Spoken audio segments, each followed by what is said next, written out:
It was a teacher, my wonderful college history professor, who spurred my interest in library science.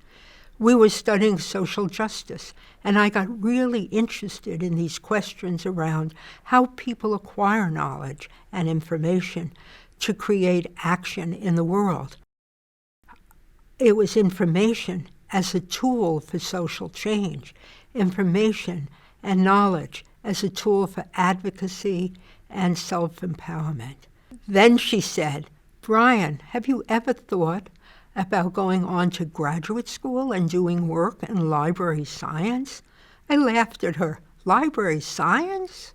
She responded, "You know, people have a narrow idea of what libraries are like today, and you should look into it." I was really interested in this set of questions.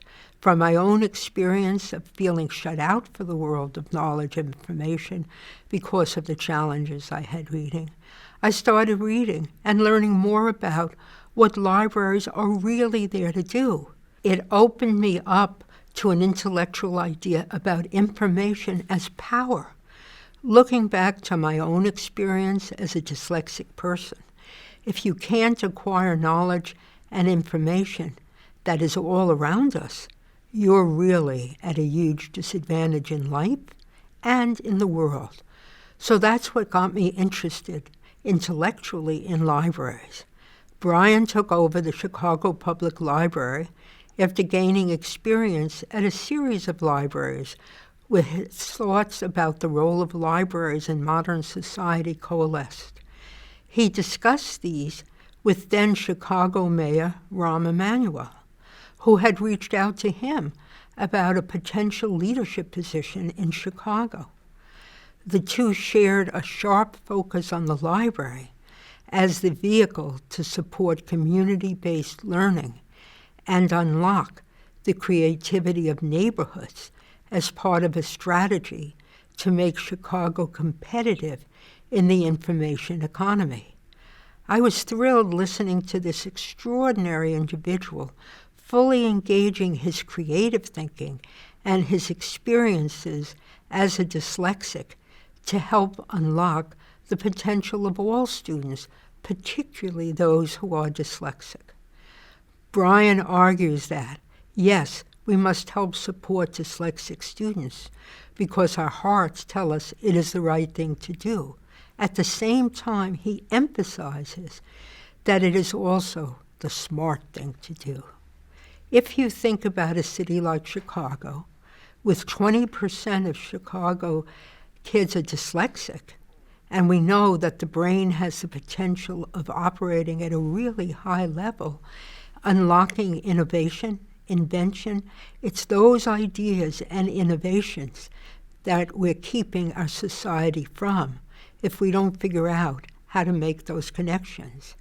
If we're not helping unlocking the creativity and ingenuity and the innovation that exists in the minds of people in our society, we're going to miss out big.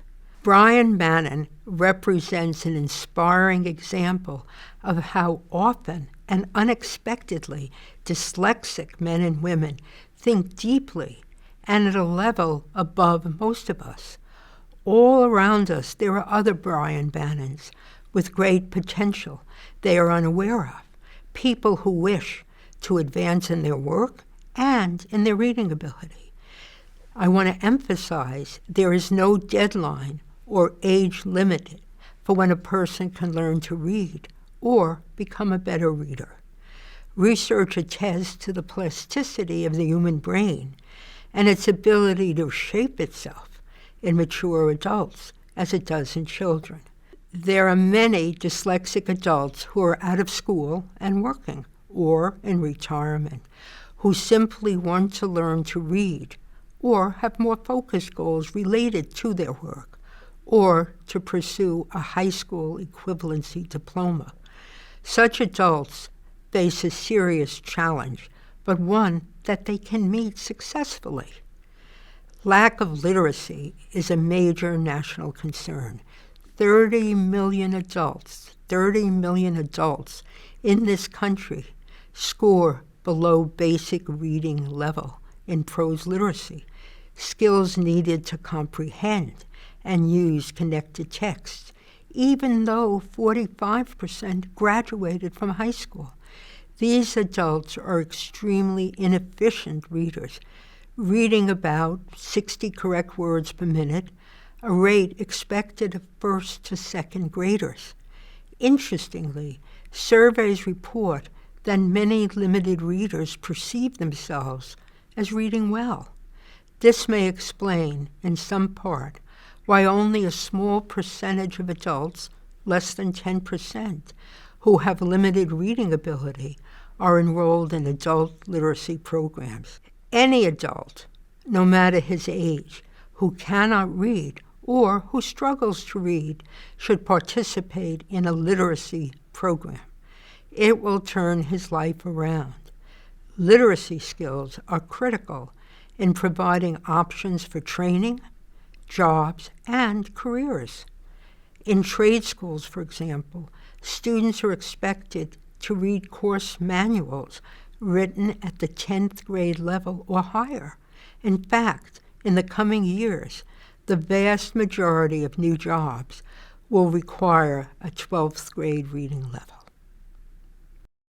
I've been very fortunate. I've been very, very fortunate to play professional basketball for a very long time and get access and exposed to so many different countries and different experiences. You had gone to this little place on the corner and told your daughter and your niece or nephew to look at books, and then you saw Overcoming Dyslexia. Yes. So how has that book impacted you? Again, it's just, there's two levels to it. There's an emotion, that inner self-confidence, that inner ability to just say that you can do something, achieve something. I always knew it, but this back negativity part of my brain saying to me that you can't because you can't read. And now being able to have consistent tutor times with someone to help me on a consistent basis, that negative, that inability to think that I can't do it is gone. So my confidence level in being able to achieve not just reading something, but just being confident enough in yourself that you can do something or anything has been unbelievable right now for me. Example, when when you're playing an instrument or just doing anything for the first time, your coach, that person that is helping you through it, if they're giving you the confidence and the tools to help you be better at something, your confidence level will go through the roof. And that's what I feel when I am doing what I'm doing with Barbara Wilson, and with you, and it's been amazing. And then what did the book tell you that encouraged you? And you said this when I first talked to you, and I've never met you before, Sally. And that was the very first time and I've ever met you through the phone call and your book. And you said it, I am smart. I have the ability to overcome and achieve anything besides that learning disability that I have. And then you named lists of people that have dyslexia and been able to overcome. It just gave me an unbelievable amount of confidence and knowing that I'm not the only one.